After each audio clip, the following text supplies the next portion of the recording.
As Jim McLean teaches you these keys, it helps you build a solid, fundamentally sound golf swing in the 8-step swing.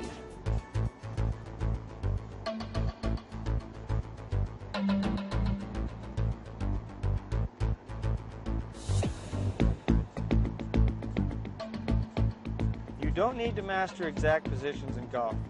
Nobody has a perfect swing.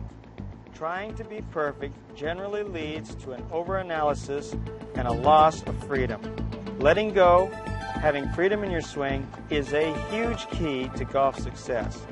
Placing the club through certain positions can, however, produce tremendous results. These 8 steps are the key checkpoint positions I use in my everyday teaching. If you can use these 8 steps to check your swing against, you'll be on your way to building a golf swing you can count on for years to come.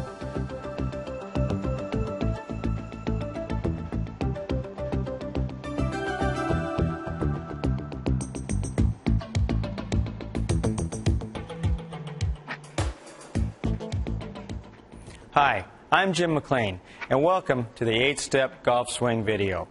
Right from the beginning, I need to say that this is a very detailed look at the golf swing. It's not for the beginner or for the non-serious player, but rather it's for someone that's really trying to improve their golf game and really wants to understand what's happening in the golf swing.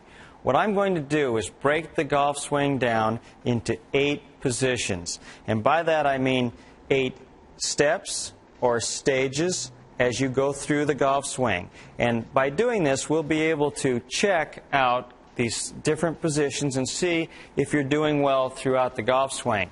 Now, for example, as the club goes back here to what we call step 2, I'll look to see if it's within a range. I'm not trying to get you to swing into an exact position here where the club is lining up exactly with your hands. That's sort of a model position. But what we have is a corridor of success. So here at step 2, we don't have to be absolutely perfect. In other words, the club head lining up exactly with my hands or the club pointed right down the target line. Rather, there's an area here that we can swing the golf club in, and that's fine. We call those the corridors of success, or the parameters to which you need to swing the golf club.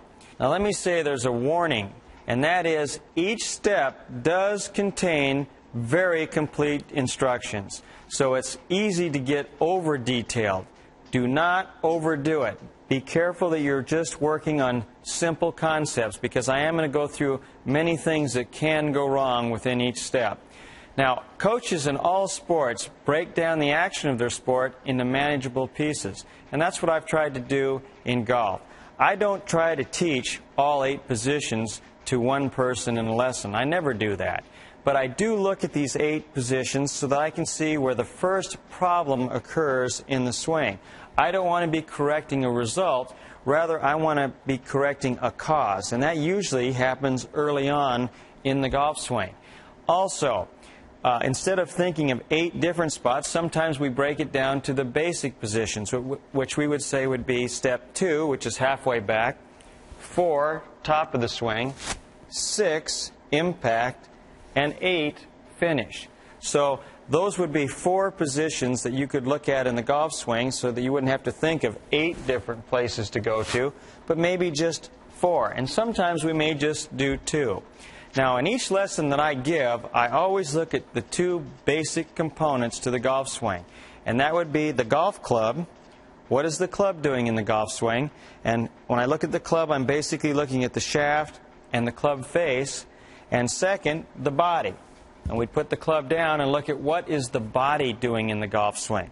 I look at your balance, your setup position, which I call the universal fundamental setup. Watch how you wind, get back to impact, look at your body angles throughout these positions, and how you go to the finish, and look at the balance throughout the golf swing. I'm also going to talk about what you must not do. And I call those death moves. A death move is an action or a position that is so far from ideal that it will cause you to hit poor shots forever. With a violation of swing fundamentals this dramatic, I recommend an immediate change. So if we look at step 2 again, which gives you some room for individual preferences, if you get the club way behind you with the club face way open, you're in a position that you just cannot recover from. So I'm going to suggest that you immediately change it and get on to some good fundamentals where you can play some good golf.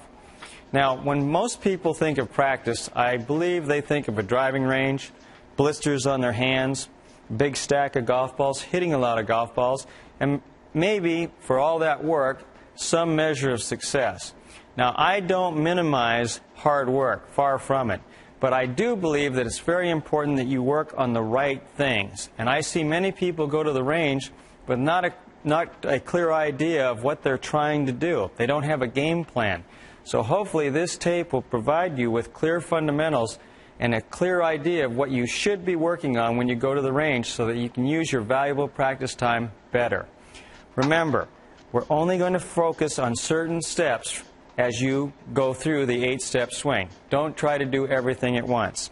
One idea would be to go through the entire tape and then come back to the steps you feel are important, or maybe go back to step 6, which is impact, the most important position in golf, or the moment of truth.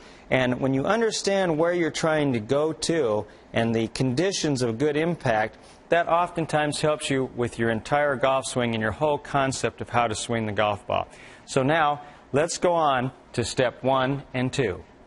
Step 1 is the point in the backswing where the club head is moved about 3 feet away from the ball.